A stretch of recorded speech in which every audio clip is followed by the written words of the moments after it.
coragem daquele homem destemido de Deus. Ele é considerado um dos profetas menores, pois ele não permaneceu muito tempo, mas ele certamente colocou um machado na raiz das árvores.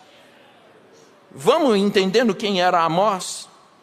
Destemido, austero, sabia quem ele era, contemporâneo de Oséias. Sim, tinha 2 profetas, um estava em Israel, o outro estava em Judá. Oséias era molão, ficou triste quando viu o pecado, casou com uma mulher prostituta para representar Israel, semblante caído, entristecido, via o pecado e se entristecia. Amós via o pecado e ficou irado. Vamos vendo como é que era esse homem de Deus? Vamos ver o que Deus faz dentro da gente, a revolução que Deus faz dentro de nós. Você não é a mesma pessoa que o mundo é. Concorda? Irmão Brana diz aqui no parágrafo 63, destemido, Amós conhece a coragem, ou qualquer homem que já leu sobre Amós, conhece a coragem daquele homem destemido de Deus. Ele é considerado um dos profetas menores, ele foi um dos mais destemidos dos profetas, e ele veio com a unção, e ele veio com o assim diz o Senhor, e ele sabia sobre o que ele estava falando, porque a unção de Deus estava sobre ele, para trazer a interpretação correta da palavra de Deus para eles. Amós veio do campo, do sertão para a fascinação. Vamos meditar mais um pouquinho sobre isso aqui. Do sertão, da roça, para a fascinação da cidade grande. Será que ele encheu os olhos, brilhou os olhos com a fascinação do mundo? Pergunta retórica, né? Você já sabe a resposta. Do sertão para a cidade de fascinação. Ele jamais tinha estado lá antes, nunca tinha estado naquela cidade. Ele era um rapaz do campo, caminho de volta para o sertão. Quando ele estava de volta ali em oração, Deus o tinha encontrado, lhe tinha dito da iniquidade dessa nação de fascinação, na qual era parte dela, e Samaria era a capital, uma das capitais do tempo do reinado de Jeroboão. E quando ele se colocou lá de pé naquela manhã, no monte, caminhando com suas velhas, rudes roupas de campo, talvez suja, lama nos seus pés, onde ele tinha dormido numa velha vestimenta esfarrapada, noite após noite. Eu não sei, talvez eles não tinham banheiras naqueles dias. E aí nós vamos enxergando Amós. Devia ter passado uns poucos dias desde que ele tomou banho, mas aquilo não fere o interior do homem. Oh, aleluia! Não tomar banho, estar com a roupa amarrotada, ou se está tendo goteiras, se tem falta de condições na sua igreja, na sua casa, isso não tem nada a ver uma coisa com a outra. Você tem Deus, uma coisa é uma coisa, outra coisa é outra coisa. Não importava se ele estava sem tomar banho, não importava se a roupa dele estava suja, os pés cheios de lama, eles tinham Deus. Aquele homem tinha Deus. Eu tenho dito para a igreja assim, nós temos que buscar conforto para a igreja, coloca uma água fria, coloca uma coisa para... Sim, isso é muito bom, mas principalmente dê conforto para o Espírito Santo dentro do seu coração. Isso é o mais importante que cada crente tem que fazer questão de pôr, dar conforto para o Espírito Santo no seu coração. E o irmão Brana começa a mostrar isso para nós. Ele era um rude, não sabia muito a respeito. E o irmão Brana diz aqui no parágrafo, deixa eu ver onde é que eu parei. Ele veio do campo, do sertão, Deus o tinha encontrado, lhe tinha dito a iniquidade, mas aquilo não fere o interior do homem. Muito hoje é posto do lado de fora, não o bastante no interior. Vocês ouviram?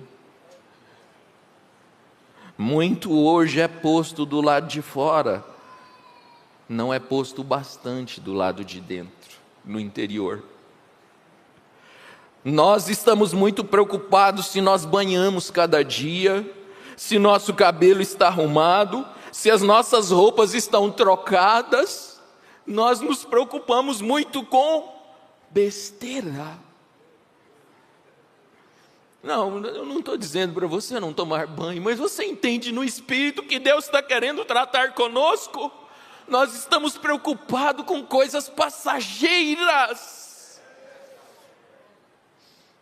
Estamos preocupados se nós banhamos, se nosso cabelo está arrumado, se nossas roupas estão trocadas e tudo. E então deixamos que o interior vá de qualquer maneira, usando as mesmas velhas vestimentas pecaminosas, contaminando as almas com credos e com dogmas, e nunca a examina e a lava na água da palavra da separação das coisas do mundo.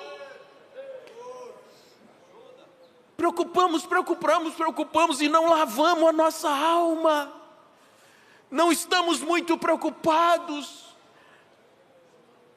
Ouvimos durante a semana, eu não sei se de dia ou de noite, me perdoa, mas alguém, o irmão Brana, criticando assim, na forma pelo Espírito, ele dizendo: nós ficamos na quarta-feira à noite para assistir I Love Suzy.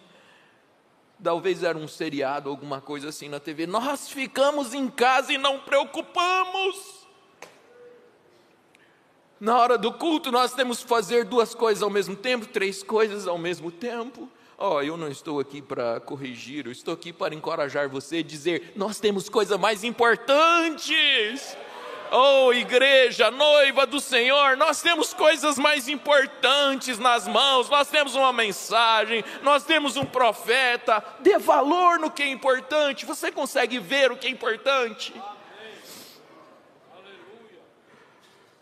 Usando velhas vestimentas pecaminosas, contaminando a alma com credos e com dogmas, e nunca examina e lava a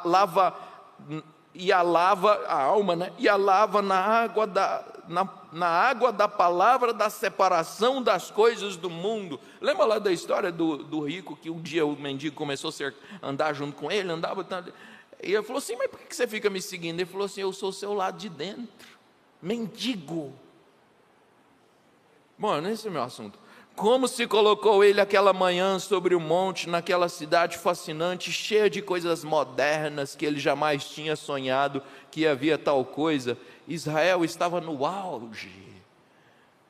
Gente, no auge. Nossa, que beleza, nosso país está no auge, nossa moeda é forte, nosso governo, nossas condições. Israel estava no auge. E Deus estava olhando de lá, no auge, né? Vocês acham que vocês estão no auge?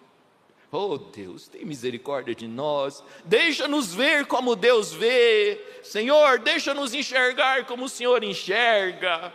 Deixa-nos amiudar os olhos. Agora você sabe o que é amiudar os olhos? Quando você amiuda os olhos, você fecha o campo de visão, você foca melhor só numa direção.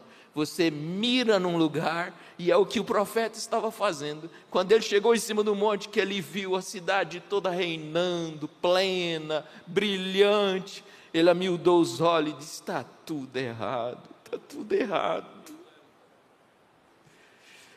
Gente, vamos enxergar o que é mais importante, vamos olhar para o que é mais importante.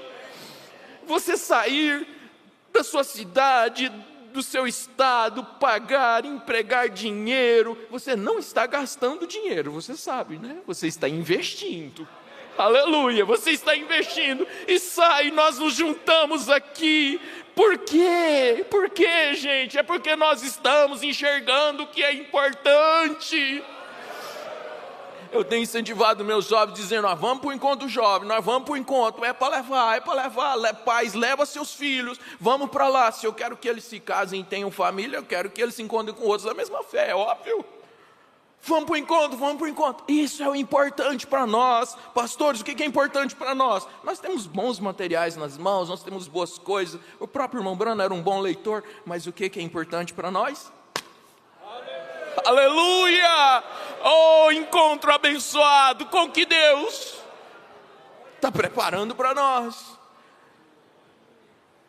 O irmão Brana dizendo aqui, então, ele diz assim: e eles estavam fascinados. Deixa-me voltar. Israel estava no auge, ela estava em aliança com todas as nações em torno dela. Aliança em todas as nações em torno dela. Muito fascinante. As nações eram naturalmente para não ter aliança com elas. Não ter. Se você começar a ler Amós, você vai ver que a primeira profecia que Amós deu, essa ilustração do monte aqui foi o irmão Brana que fez, é uma inferência. Mas na Bíblia já começa com profecia. Profecia contra os... Começou com Damasco. Você já viu lá o que deu a Bashar al-Assad semana passada, né? Damasco. Depois, segunda profecia, se você for ler lá, Gaza. Está dando problema até hoje. Terceira profecia contra Edom. Edom é Esaú, irmão de Jacó. Quarta profecia contra Amonitas e Moabitas, os 2 filhos de Ló. E Israel então pensou, poxa, agora nós estamos em paz, né? O profeta veio aqui para amaldiçoar esse povo ruim daí. Aí, de repente, o profeta Amós virou contra Judá e contra Israel, dizendo, vocês estão enganados. Deixaram de enxergar a Deus. O irmão Brana diz assim, não é de se admirar que seus olhos se amiudaram.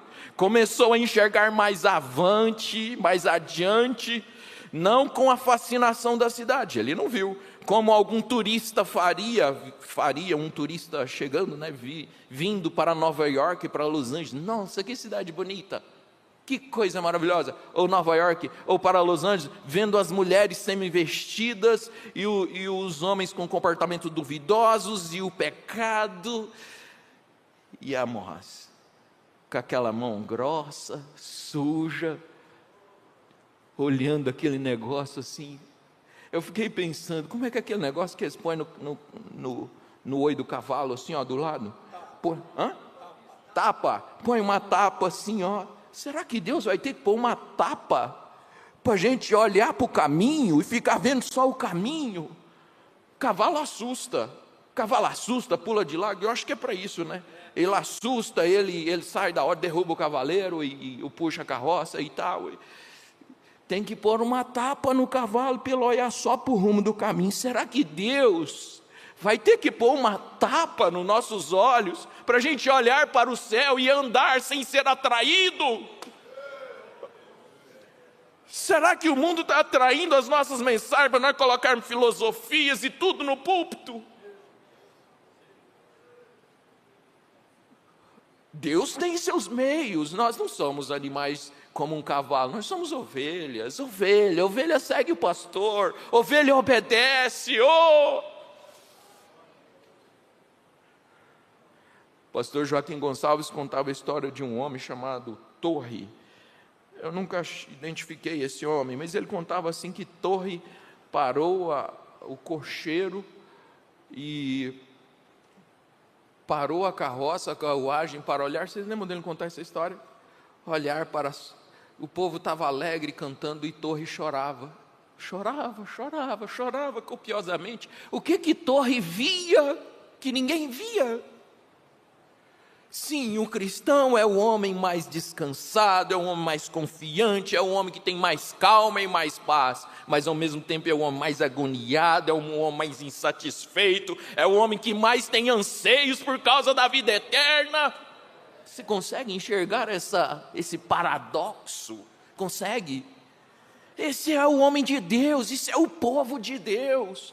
Não é por isso, não é à toa que muitas vezes você não sabe por que está ansioso, por que você não sabe que perdeu o sono, porque você parece que está tudo bem, vai bem na saúde, vai bem na família, mas ainda não está bom. É porque é Deus colocando uma insatisfação dele dentro de nós.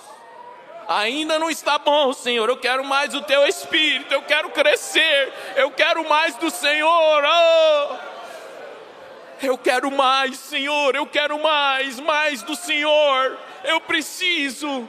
Um conflito, o homem sempre cheio de conflitos, o de dentro com o de fora com o de dentro, conflito. E o mais importante é o de dentro. Você sabe que esse que você está vendo aqui não sou eu? Esse aqui é só a casa que eu moro. Esse que você vê aí no espelho não é você, é só a casa que você mora. Dá atenção para o de dentro, esse de dentro quer ir para a eternidade. Não se preocupe em embelezar muito de fora, não, ouça o de dentro, ele puxa para lá. Oh, aleluia. Amém. Vamos voltar aqui à nossa história. Eu já contei essa história, não é para sorrir, mas eu quero contar para vocês uma experiência que eu tive com a irmã, saudosa irmã Esmeralda. A Esmeralda era uma graça. Eu era evangelista e